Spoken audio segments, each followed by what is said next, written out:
Hey there, I'm Dr. Jones with Jonescientific. I'm an assistant professor of medicine and neuroscientist, and my passions are Alzheimer's disease and CTE, or chronic traumatic encephalopathy. These are devastating brain diseases with no known cure. While age is the greatest risk factor for Alzheimer's disease, we now know that the disease process actually begins years, if not decades, before symptoms appear.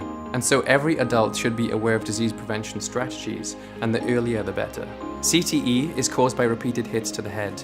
And while most of the attention is focused around football, we do know that every sport are risk factors for CTE.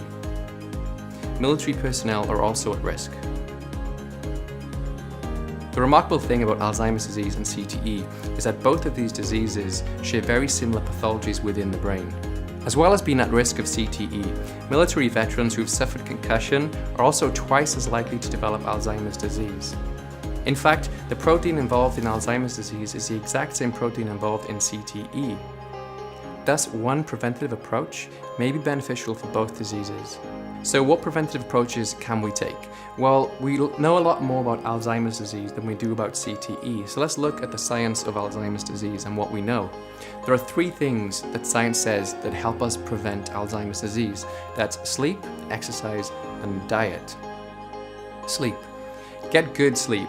Just one night of sleep deprivation has been shown to increase the proteins involved in Alzheimer's disease in the brains of healthy individuals.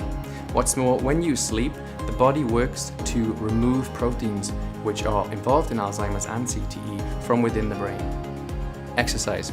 Aerobic exercise for at least 30 minutes several times per week has been shown to improve cognition and memory and help delay the onset or prevent Alzheimer's disease. Finally, diet. We know that people who adhere to the Mediterranean diet are less likely to develop Alzheimer's disease than those who don't.